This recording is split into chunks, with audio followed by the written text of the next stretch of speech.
All right, ready for a deep dive? Today, we're tackling the Magna Carta. A document some might call the cornerstone of democracy. But was it really?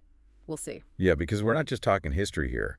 We're tracing how this 1215 agreement still echoes in our world today. Which is wild considering it started as a power struggle between King John and his barons. Talk about a royal headache. King John, more like King John the Taxman, am I right? Ouch, yeah, not exactly known for his lenient rule. High taxes, seizing land, the barons were fed up. So they hit him with the Magna Carta. Sounds more like a fancy cocktail than a revolutionary document. Right. But this cocktail packed a punch. It's all about limiting the king's power, even if those limits seem pretty specific to the time. We're talking excerpts from the National Archives translation here, folks. The real deal. And some of it is very specific, like regulating fish weirs on the Thames. Not exactly your stirring call to freedom. Fish weirs. Okay, maybe not the most exciting part. But hidden among those details are these seeds of huge ideas.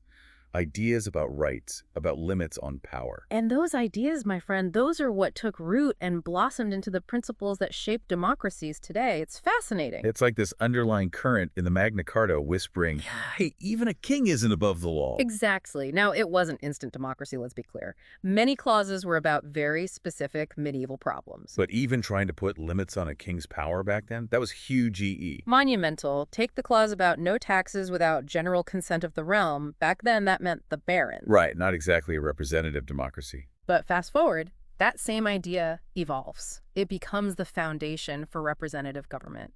That journey, that evolution, that's what makes the Magna Carta so fascinating. And that's what we're diving into today. From those early limits on power to things like habeas corpus. Which, if you're unfamiliar, means you can't just be imprisoned without a proper trial. A huge deal in legal history. Huge is an understatement. We'll trace how those seeds of liberty, planted way back in 1215, grew into the freedoms we often take for granted. So buckle up. It's going to be a wild ride. So this document, drafted in a field over 800 years ago, wasn't just about, like, medieval power struggles. No, not at all. It was about something much bigger, something that's woven into the fabric of our modern world. And to really see that, we got to zoom in on clauses 39 and 40. This is where things get really interesting. This is where we see the seeds of what we now call habeas corpus, one of the most fundamental legal principles out there. Okay, break it down for us. What's so special about these two clauses? They're about fundamental fairness, the idea that everyone, no matter who you are, deserves to be treated justly under the law. I like the sound of that. Sounds pretty modern for something written in 1215. Pretty remarkable. Clause 39 basically says no free man can be imprisoned or stripped of his rights unless it's a lawful judgment by his peers or by the law of the land. And clause 40, that's like the follow-up punch, right? Exactly. To no one will we sell, to no one deny or delay right or justice. It's emphasizing that everyone has a right to a fair and speedy trial. It's like they're telling the king, hold on, you can't just lock people up on a whim. There's got to be a process. And a system of justice that applies equally to everyone, not just based on the whims of the ruler. Revolutionary stuff. And this principle of habeas corpus, it didn't just stay in 1215 England, did it? Not at all. It became a cornerstone of English common law and then went on to influence legal systems worldwide, especially here in the U.S. So we've gone from, like, fish weirs to fundamental legal rights in a matter of minutes. Okay, ready for another twist? Always. What do you got? The Magna Carta even touches on women's rights. Unexpected, right? It's true. Yeah. Now, before we get too carried away, we're not talking full-blown gender equality here. That was centuries away. Right, different times. But the fact that they even acknowledged certain rights for women, especially widows, was huge for that era. It was, especially clauses 7 and 8. Clause 7 gave widows the right to inherit their husband's property, which seems obvious now, but back then. Back then, it was radical.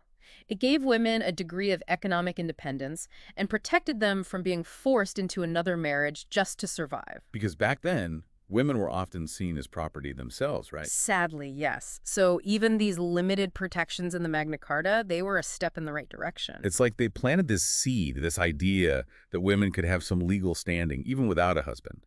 And it started, as so many things do, with property rights. Exactly. Baby steps. Right. And you have to remember, in the broader historical context where women's rights were practically non-existent, these small victories within the Magna Carta are significant. They hint at a future where the rights and freedoms it outlined might one day apply to everyone, regardless of gender. So, from fish weirs to women's rights, who knew one document could hold so much history? Right, it's like this treasure chest of ideas, and we're still unpacking its impact today. Because, let's be real for a sec. Most people hear Magna Carta and think, dusty old document Yeah, from... boy. But it's anything but dusty. Its legacy is very much alive, even in the 21st century. Seriously. Those core principles we keep bumping into, limits on power, government by consent, fair trials, those aren't just history lessons. Not at all. They're woven into the fabric of democracies all over the world. And more importantly, they're still being tested, challenged, and reaffirmed every day. It's a constant process. It's like the Magna Carta gave us the tools, the language even, to demand those rights, to hold power accountable. Exactly. Think about the Declaration of Independence, a document deeply inspired by the Magna Carta. Governments derive their just powers from the consent of the governed. That echoes the idea that even a king isn't above the law. An idea that started in that field in Runnymede all those centuries ago. Exactly. It's mind-blowing when you think about it. These ideas, first scribbled down over 800 years ago, helped ignite movements for freedom and democracy all over the world. And not just in America, I mean, the Universal Declaration of Human Rights. Absolutely. Adopted by the United Nations after the horrors of World War II, it champions the inherent dignity and equal rights of every human being. And at its heart is that same idea from the Magna Carta. Justice should be blind to social status. Everyone deserves a fair shake. So from feudal England to the founding documents of nations to the global fate for human rights, The Magna Carta's influence is undeniable. It's a powerful reminder that ideas, once unleashed, have a way of transcending their time and place. it's true. What started as a local power struggle became this touchstone for liberty and justice. And those principles. Still debated, still defended, still shaping the world we live in. It makes you wonder, what are we fighting for today that will echo through the centuries? What ideas are we championing now that will shape the future in ways we can't even imagine? It's a question worth pondering.